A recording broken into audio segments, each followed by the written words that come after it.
Okay, Fideua, I'll let you know what the origins and the history of that. First of all, I just want to show you the ingredients. I have everything prepared, so it shouldn't be more than 30 minutes from now, from this second, until I finish. So, guys, I have to move my iPad, which is where I'm transmitting from, a little bit. So, buckle up a little bit. Wait a second. Let me go. Okay, there it is. And now I turn my camera to the other side. Well, of course, it is like a paella-like dish. We need the paella pan.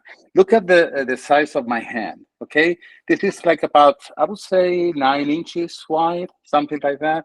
And this is supposed to be for two. Of course, they are bigger. I am lucky enough to have these rings with the big one in the center, so it's perfect for any size of paella pan. Of course, we're gonna need the noodles. This is just noodles. I mean, in Europe, we classify them by numbers. This is vermicelli pasta number 4. Okay, this is exactly the one that you need. This is some fish stock, which I'll let you know later on because we're going to be cooking and we need some time to cook the things when they are all together. And I will let you know also how that was made. Of course, we're going to need some tomato and small pepper. Look at the size of my fist and look at the size of the tomato. So it's really small because we're cooking only for 2 tonight. And this is just half of a big pepper. So it's a medium-sized pepper and a tomato. I'm going to tomato. I'm going to put it away because I have already blended both things raw together. And this is the preparation. Okay, so this is exactly what I've used, of course, already made. Also, we're going to need some mussels. We're going to need some prawns, which are here. This is some fish that I have taken the liberty to add tonight, which is desalted codfish, not fresh fish, fresh codfish, desalted. Okay, and here are the prawns. These are some red peppers that are going to be just at the fine length for some decorations. This is some wedges of lemon, of course, and these are the spices I'm going to use. Look, this is over here a little bit of paprika. It's like a half a coffee spoon. This is half a coffee spoon of cumin, grounded cumin, and this is powdered saffron, which I will enhance it with real saffron, which is this jar that I have here, and of course some olive oil. Okay, so let's start the preparation. And guys, what I'm going to do right now is hold on a second. I don't know what I've done here. Yeah, you can see me. Okay, buckle up again a little bit.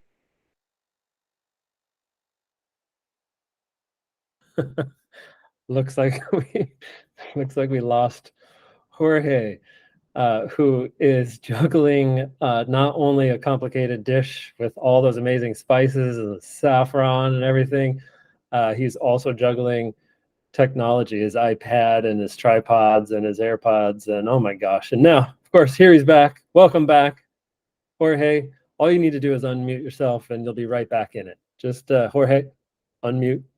Jorge, we can't hear you. Unmute. Okay. There you are. You're back. Sorry, guys. These screens are so sensitive. I just barely touched anything, whatever, right? And it just went off. Well, I'm back. So you know already what we need. So let's start. And the gas is on. I am very lucky to have gas here because I prefer that to electric. So the amount of oil that I'm going to put in there is going to be like about, I would say, like 1.5 ounces of olive oil. So what I'm going to do right now is the sofrito, which is the tomato and pepper blended all together. I'm going to put it inside. There we go.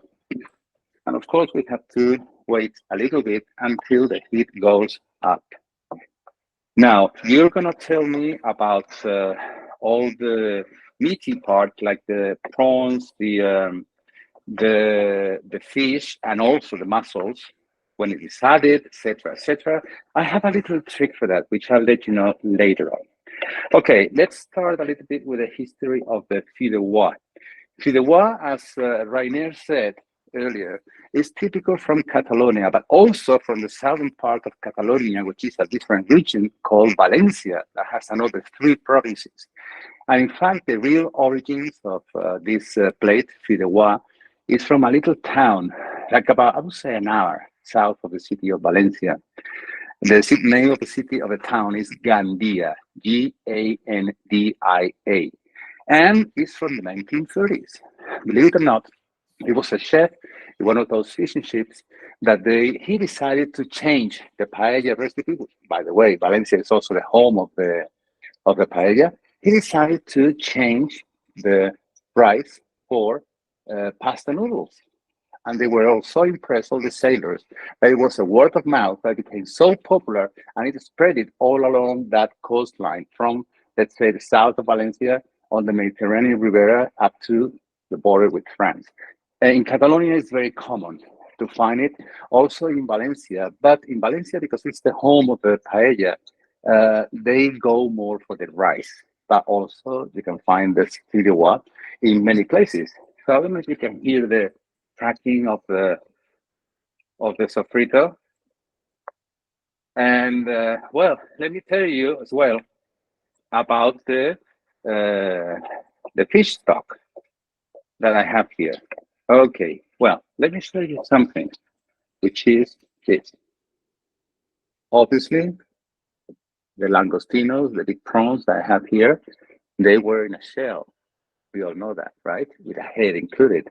So what did I do? I peeled them raw, and all the shells and including the heads, they are stir fried with a little bit of olive oil and like about, I would say, a third of a pint, in water.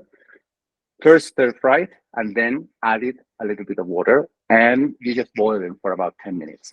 And all the peelings together with the liquid, you process them. And then what you do is with a bowl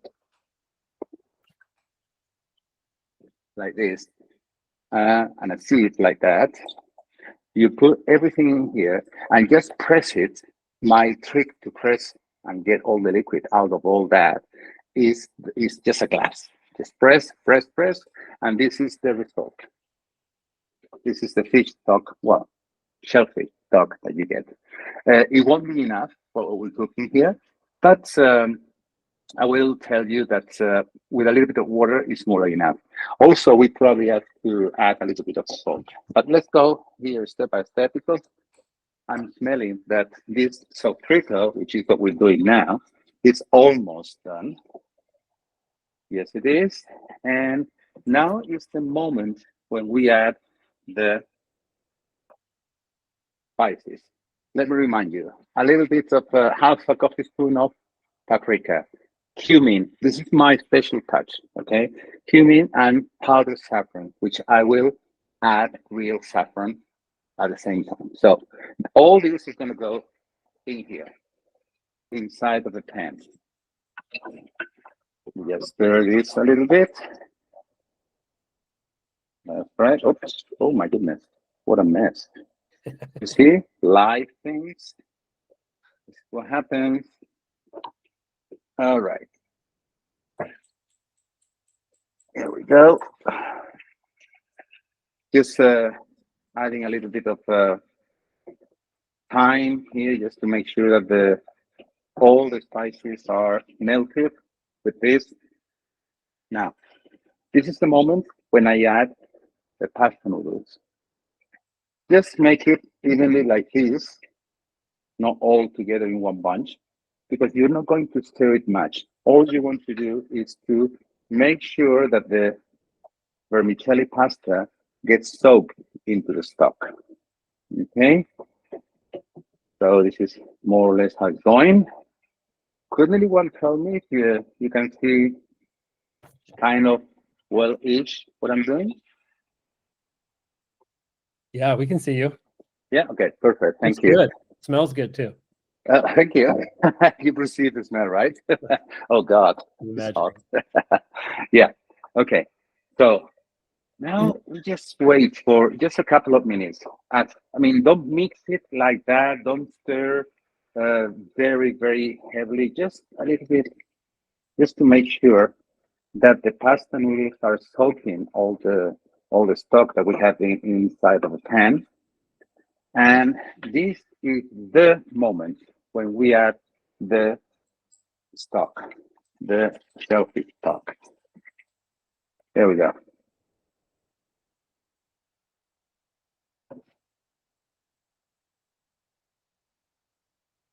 Okay. And now you're gonna say, oh, wait a minute, what about with all the chunky things and the fish, mussels, etc.? This is what I wanted to tell you. This is my personal trick, because if you put everything now in there, it's okay, nothing happens. Regarding the flavor, it's gonna be exactly the same. But if you put it now at the very end, it will be overcooked, and the shrimps or the prawns will shrink a lot. So halfway the process, which will take from now on, like about once the thing is boiling, it's gonna take like about 10 minutes with the pasta noodles, no more than that. Rice is a bit more.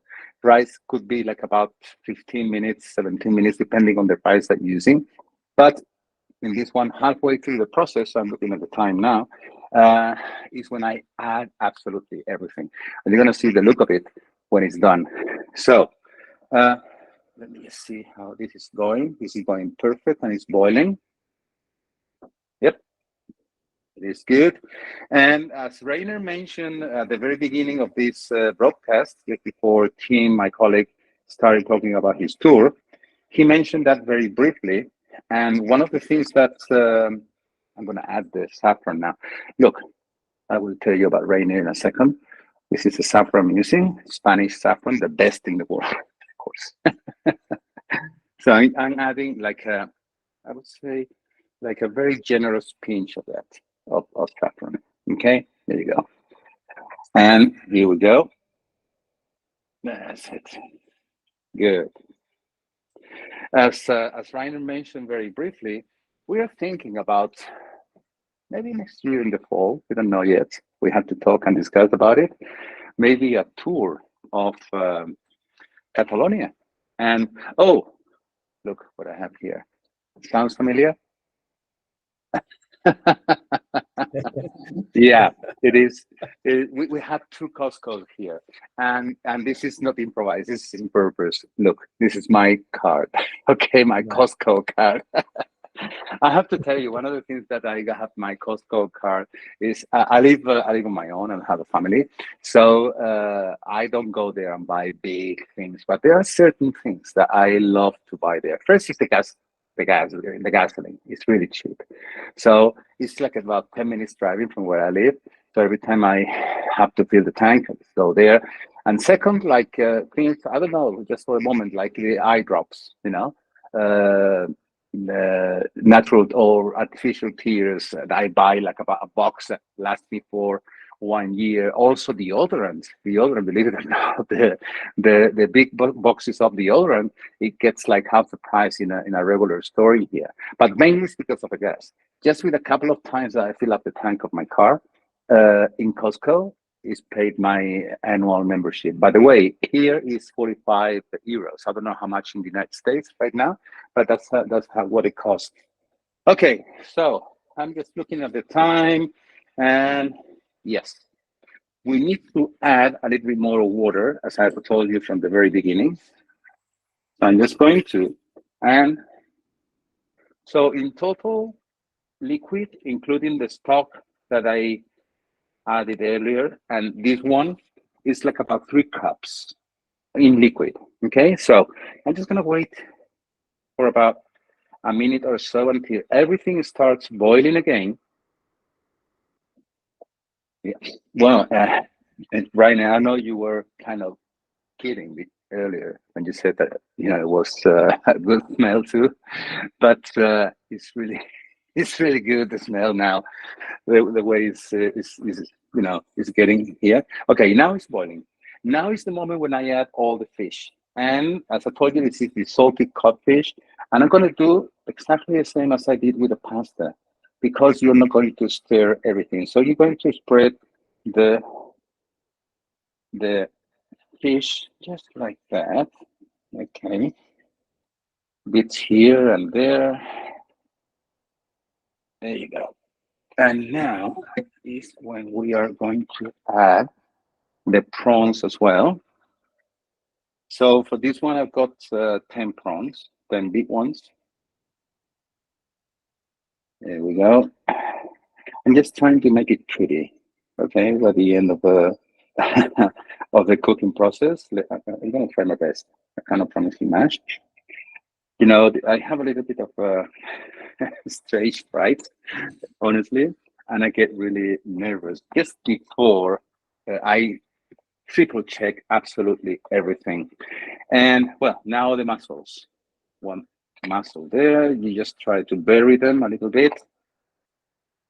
Okay, let's continue with that.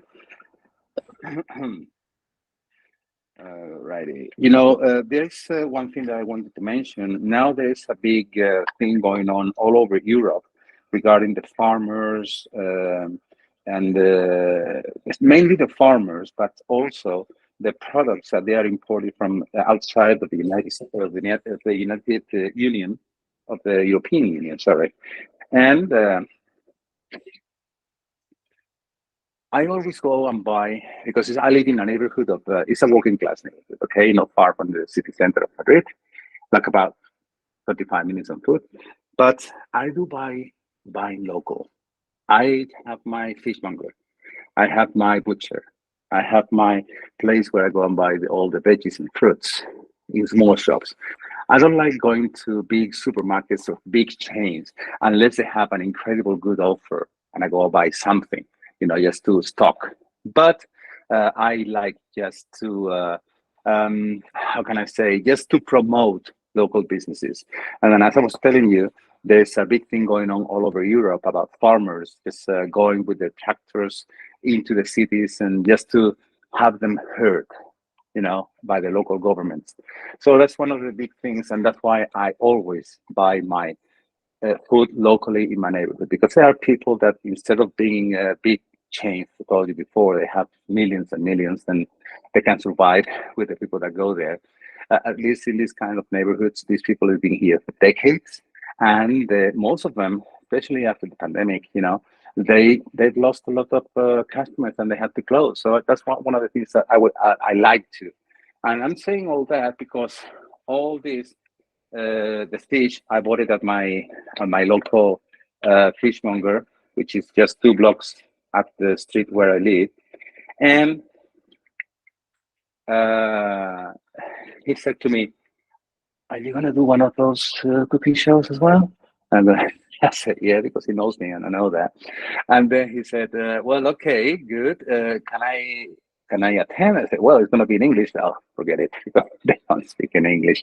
Okay, guys, I just want to show you again. I'm gonna be very extra careful right now, just to make sure that I'm not touching what I don't have to touch. Okay, I just want to let you see how it's going.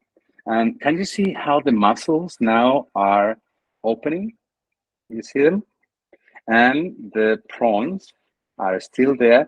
So what I'm gonna, well, still there, of course, they cannot go anywhere. But what I mean is that they're not starting to shrink. They're starting to change color at this moment. So let me just cover this for about 5 more minutes. Here we are. And once the final result is done, I'm gonna have a little try. Maybe you get a little bit, mouth watering, but I have prepared something for that time about the cooking, and it's one of my cooking tips. I mean, if you go into my cooking channel in YouTube, excuse me, that is called "No Spaces Altogether, No Land for Lazy Chefs." I repeat it: No Land for Lazy Chefs. You will see, not many things because it's still a very young channel and I don't want to overdo it, but it'll have tips and tricks and also some cooking things. So I have prepared for this broadcast, something which I do myself. Listen, guys, you have a lot of tricks and things. I mean, if you're a chef, if you cook, let me show you a little bit how my spices pantry look like. Okay, so there's one thing Hello, Paul. How are you doing? My little leprechaun. There's one thing that I do myself, which is garlic salt. Okay, I mean, those are things that you might need to go to a very specific place. Like I don't know if they sell them in small sizes in Costco. Probably it's a big jar, but in Trader Joe's, I know you can find them. But you can have to go there and buy them. So look, if you keep all the garlic peelings, if you cook and you like garlic, and you keep them and you store them in a dry and dark place, and you just put them like this in this little blender jar, which I'm going to do right now, just like this. Let's push it inside. Here we go. Okay. Now, salt, regular salt. These are 2 ounces of salt. Okay. So I'm going to put everything here. Okay. Let me just close this. I'm just going to check my. Oh, wow. And it smells good too. So here we have the garlic peelings and the salt. Let me just plug my blender. It's going to be a bit noisy now. I cannot help it, okay? But you just watch for 30 seconds.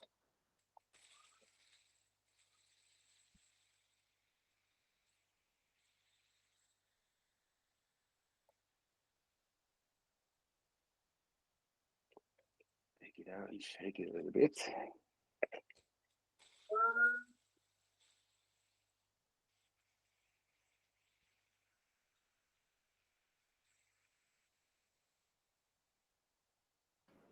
Jorge, there was a question. Are the garlic skins in there? Yeah, it's just garlic skins. Yeah, the garlic peelings. Yeah, not the garlic, just garlic peelings, okay? Great, thanks. So you keep doing it.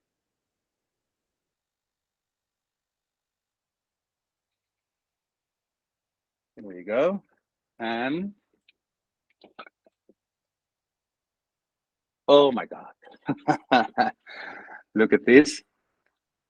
You see, no peelings, just the garlic is very thin because it's being blended, okay? And just the salt, sorry. And the garlic peelings is just blended with the salt. So, guys, it's not for saving money, it's just for homemade things, okay? That's the point. So now I have a lot of garlic salt here for my next cooking. Well, this is smelling great. And oh my goodness, this is almost ready. This is almost ready. Yeah. Oh, yeah, yeah, yeah. So, chicos, everybody, please buckle up again because you cannot miss this. You cannot miss this. Let me just get this again. All right, let's go. Here we go. Look how it looks. All the muscles are there. They are not shrunk. And look at the corns, the size of them. They haven't shrunk at all. And it is almost done. The moment that little bit of broth that we can see over there has disappeared is when it's done. And yes, let me put this again in here. Sorry about this roller coaster effect. I'm sorry. All righty. Okay, see. Yes, very good again. Well, I can tell that this is almost, oh yeah, almost done. So you see that in half an hour in total, if you have everything ready, is cooked. So, this is a very important thing. Once it's done, guys, this is a cotton cloth, okay? Well, by the color of this, you probably say, oh, he also goes to IKEA. Yes, it's an IKEA thing. I think this is a global thing, this pattern. All right, just turning the gas off and just cover it with a cotton cloth for 5 minutes, just 5 minutes. In the meantime, what I'm going to do is I'm going to get my plate. I'm going to have it ready here. I have these red peppers. What I'm going to do is once the 3, 4, 5 minutes that we need for this to finish cooking, the gas is off already, is I'm going to do one thing. And that thing is, of course, with this kind of thing, you need white wine. This is just a regular verdejo. Let me just toast for all of you. Thank you for staying here. We're not going yet. I'm just toasting, okay, just for you. Tim, you were with a beer the other day, so don't complain. Oh, look at you. Great. Wait a minute. Nice. Okay. I don't want to be nosy, but and the slices of lemon. So what I want to do is just in a couple of minutes, I just want to uncover and I want to put the wedges of lemon around it, also the red pepper, and just for you, if you want to take a screenshot, just to see how beautiful it looks, especially when you have guests and you can with the pan out. This is a very nice way to present it. And I can tell you the total cost of this, including the prawns and the fish, probably is I would say no more than 12 and 13 euros, because shellfish, normally it's a little bit overpriced all the time, and also the prawns, the mussels, sorry, and the codfish. Codfish is not a cheap thing here in Spain. Codfish, it comes from the 12th and 13th century, that became very famous to preserve it when they were catching it in North Atlantic. And what they did is just to preserve it. Obviously, no coolers in those days. They used to use sea salt.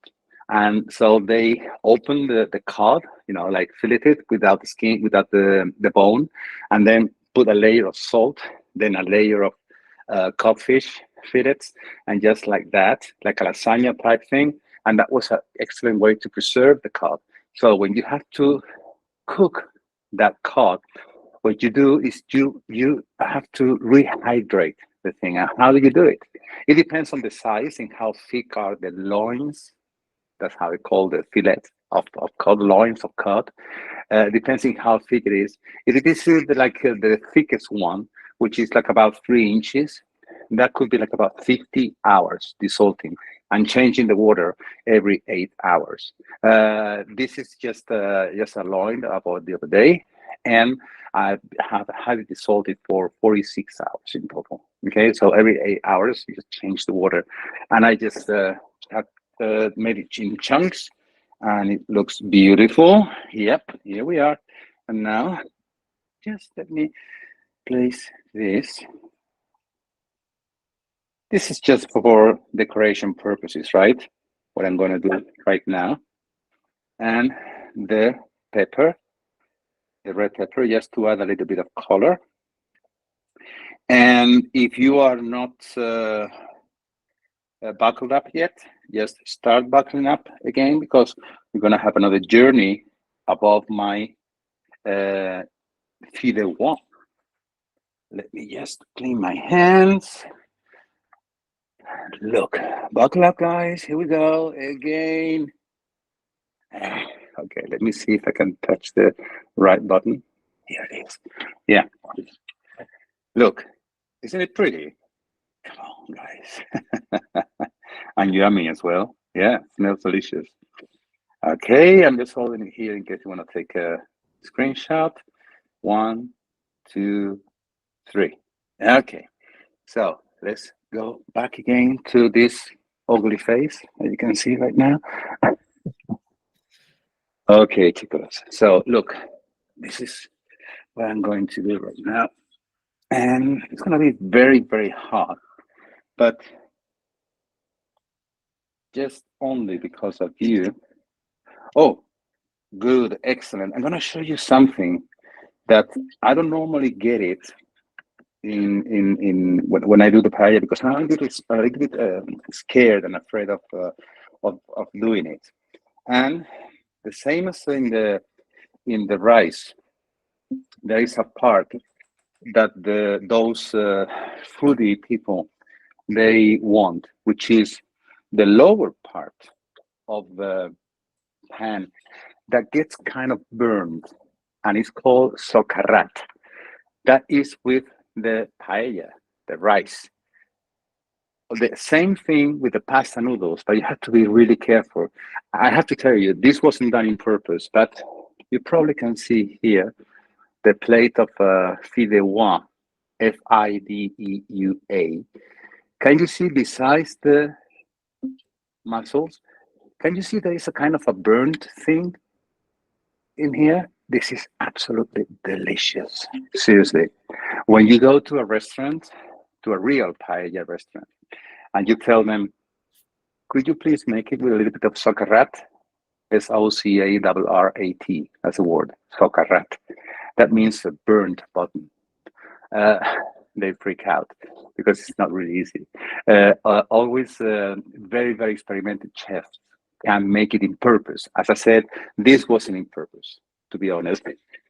But anyway, just because of you are here, I'm gonna try. It's a little bit hot, I think. Oh my goodness. So sorry. Wow. Jorge, Ooh, that looks so good. it's beautiful. Oh my Amazing. goodness. I wish you'd be here now just to try. Oh. I'm surprised of myself. Seriously. And look, this prawn looks absolutely. You see, if you had put placed the prawns at the very beginning when it was boiling everything all together, the prawns could probably go this, half of this size. And when you do it halfway through, it is cooked. It's just al dente, what it would say, and it's just beautiful. And of course, this being a fish dish, we should go with some wine. Salud, chicos. Oh, amazing, Jorge. So what time are you arriving, all of you? Jorge, I don't think you made enough for all of us. Well, just a little try. It's a tapa. Yeah. It's a tapa thing. Jorge, do you have any specific wines that you would recommend? Any Spanish whites that would go well with Fideua? Yeah, actually, there is one called that I know they're producing that wine also in the Napa Valley in California, which is called Albarino, Albarino. The N with a little apostrophe on top, right? Albarino. They're making that. They're trying to make it big, but they're not there. They're on the way. Okay, and yeah, Albarino is a good one. But also, what I'm taking right now, just a regular Verdejo wine is perfect. Also, Sauvignon Blanc goes very well with it. Any kind of white, which is kind of dry-ish. And if it is fruitish, it should be dry, not sweet. I personally don't like sweet wine. Excuse me. But this is just a preference, okay? And my taste buds, they don't stand the sweet white wines. Red wines, sweets like port or sherry wine, that's beautiful. I love them. But in white, I don't like sweets at all. So here it is. And you will have a Fideua tasting as well, together with many other things, if that tour of Catalonia comes up. So right now, we need to talk about that. Okay? Oh, yeah, absolutely do. There's so much to Catalonia, such a fascinating place. Yeah, it is. In Spain, and that would be amazing to do, Jorge. So we should get that going. There's lots of places to be around, Barcelona as well. I know Catalonia is much bigger than just Barcelona. So that's right. Yeah. So let me say, Rainer, if you allow me, that me together with Francisco, my partner in crime in this endeavor that we both are in together. By the way, he's there now with his logo, Pamplona Fiesta. We both have a podcast called Spanish Loops. We made a program, Rainer, you and I, together with those who attended the broadcast about podcasting. So Spanish Loops, we do city specials, and also my tours are there. All you have to do is the Spanish Loop podcast. Make that search on Google, and you also have city specials. You also have cooking specialities of some places as well. And also we have another podcast about wines. And this week, the last program that was released on Wednesday, that's the day that we normally release the podcast, because it was the Oscars last week, is dedicated this last program to our most international movie director, which is called Pedro Almodovar. I'm pretty sure that most of you have heard about him with his hilarious movies that he's done. But anyway, chicos, on my side, I want to say thank you for staying there. Thank you for attending this little cooking show. And I'm so glad that everything went all right. And I'm sorry for that, getting offline earlier. I just panicked myself. I didn't know where to touch, but here we are. We've done it. Thank you. Thank you, guys. Brilliant, Jorge. That was amazing. Fantastic job. What a wonderful thing. This is something that Jorge just sort of whipped up in half an hour or so. But this would be a great Sunday night dinner to make with family or friends, to invite people over. It's a very social dish, right? You get everybody diving in and serving themselves, getting something. Also a good summertime dish, I think. When it's warm. Oh, yeah, absolutely. Yeah, totally. Right? Totally. Yeah, so wonderful. And Jorge, you are a man of many talents: podcasting, demonstrations, YouTube channels. He does great online lectures, and he leads amazing tours. Jorge is a city guide in Madrid, but he also does extended tours of multi-days, guiding tours for Europe, guided by. And it would just be a pleasure to be on your tour, Jorge. Thank you. I appreciate your very many talents. Thank you for sharing this with us. Thank you for hosting me. All right. Any questions from the audience for Jorge? Yes, please. Questions, please. Jorge, can you make this dish with chorizo or chicken like you could at traditional paella? Trina, I love you. Not both. I know that you. I know I love you. But if I ever heard that you put chorizo in a paella, you get in my black book. I'm sorry. Okay. All right. I thought we weren't supposed to put both, but we could put. No, that is a sacrilege. Okay. Look, I have to tell you, one thing is a paella, which the real paella has nothing to do with what everybody has in mind. It is done with fava beans, green string beans, rabbit, and rice. That is the real paella. Now, there's so many variations, and especially coming from the eastern part of the country, from Valencia. Obviously, it's by the water, and the seafood around that area and all the Mediterranean Rivera is really good. It's very, very good. So what happens is that when we think of the word paella, there's a picture that comes to our mind, okay, which is with seafood. And you can make it the mixed one, which is just chicken and seafood, which I'm not very fond of it. And then the chorizo thing. No way, Jose. I'm sorry. But you can do rice with chorizo. So it's not called paella, because I have to tell you, paella is not, imagine what we have cooked in here is just with regular rice, and you call it paella. No. Paella is the name of the pan. Excuse me. Yeah. That is the paella. So when you go to Valencia, for instance, which is the home of the paella, they will tell you, oh, if you order a paella, you say, oh, you mean rice in paella? Which kind of rice in paella you want? And then you say seafood, shellfish, chicken, mix, whatever. But paella is the name of the pan. But, it has been distorted with the time that the paella is the name of the dish. But Anyway, this is a fight that is already lost. So we know when we say paella, we know exactly what we want.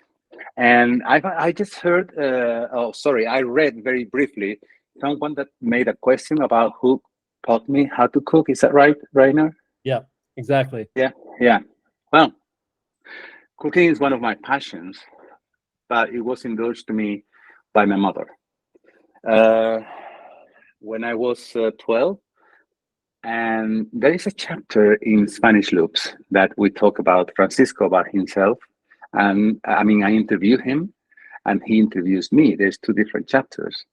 So if you hear the podcast, you're gonna know me better. Even now that you have face to Jorge or traveling with Jorge, as I say here, and also guided by with Rainer. Um, um, my father died when I was 12, and my mother, she was blind. She was blind since the moment I was born. I mean, she was blind before, I'm sorry. But from the moment I was born, I grew up with a blind person. But believe it or not, she was the one who taught me how to cook. When my father died, all my siblings, they were married and living their lives. And I am 14 years apart from the third one and the fourth. Okay. So, I mean, 12 years, being 12 years old today is not the same as it was in the middle of the 70s. Then 12 years old kid was still a kid. Now 12 years old is more than a teenager, let's put it that way. So she was the one at that time who taught me how to cook. And she really taught me a lot of secrets and a lot of, how can I say, little tricks. I mean, this garlic salt, this is a recipe that, I mean, we all know that it exists because you see it in the shelves, in the markets, in the supermarkets, and buy it. And it's, excuse me, it's really nice. But you have to think also the situation I'm going to place you, which is Spain under a dictatorship. In the 40s, which is just after the Spanish Civil War, Spain did not participate in World War II. The Civil War ended in 1939. A few years later, my mother and dad, they met and they married. So imagine a country into a dictatorship, you know, like, I don't know, imagine like Cuba. We couldn't export, we couldn't import absolutely anything. So imagination is, you know, comes immediately.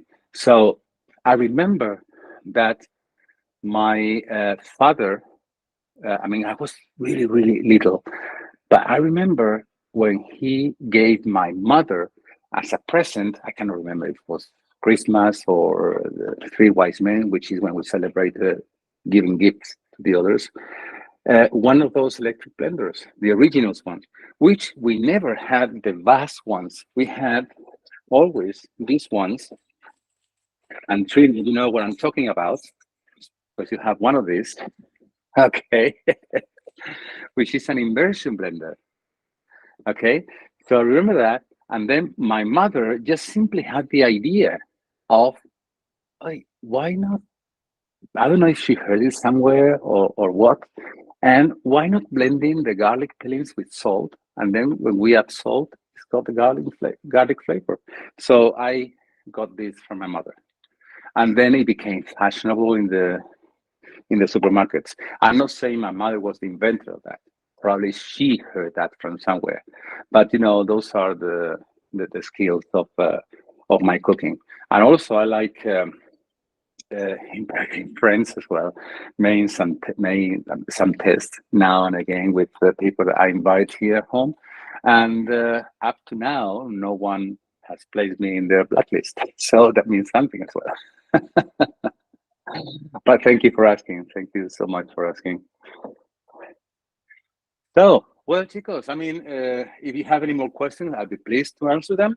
And if you don't, I just want to thank you so much for attending this show. Thanks especially to Rainer for hosting this broadcast. And here I am. For whenever you need me, just send me a message. Okay. All right, Rainer, you're muted. Yeah. All right, thank you, Jorge. Hey, if folks want to get the recipe, I provided your email address there. Are you able to send along a recipe with proportions and whatnot? Thank you for saying that, Rainer. Actually, I think it was like about 2.5 months ago, just after Christmas, I uploaded the paella recipe on exactly the same what I've done now on my No Land for Lazy Chefs video YouTube channel. So it's there. No Land for Lazy Chefs. All together, not spaces. If you don't mind to type that on the Yes. chat box, please. I got that on there. Yeah, just if you scroll back, folks, back through the comments about halfway through, is a link to Jorge's YouTube channel, No Land for Lazy Chefs. Correct. The only thing you have to do is just change the rice for the pasta noodles. And there is another thing you have to keep in mind. Instead of 15 minutes or 17 minutes, like it's the rice, just like about 8-10 minutes is the most. But of course, if you send me an email asking me, please give me the recipe, I will do it with all my pleasure. I will do a template in a Word document and I will copy and paste for everybody. Nice. Okay? Nice. Awesome. Thank And you. so many great little tips there. I appreciate the garlic skins and the salt.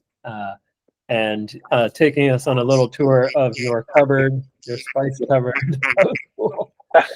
Really interesting. Really interesting. I appreciate that you go, to the local little independent vendors for. Yeah, I normally do that all the time because Yeah. I mean But then the you big go out and chains, talk the big chains always will have their customers. Yes. Local businesses depends on the neighborhood people that they live, where they live. So they are there for whenever you need. And if you get a little bit confident with them and you become a regular customer, they know you a little bit. Like I told you, this fishmonger that he told me, "Are you gonna do one of those show cookings again?" So they get to know you a little bit. There's a little bit of confidence in that kind of relationship, if you want to call it that way. Yeah. Beautiful. Yeah. Thanks for sharing, Jorge. Thank you. Thanks for attending.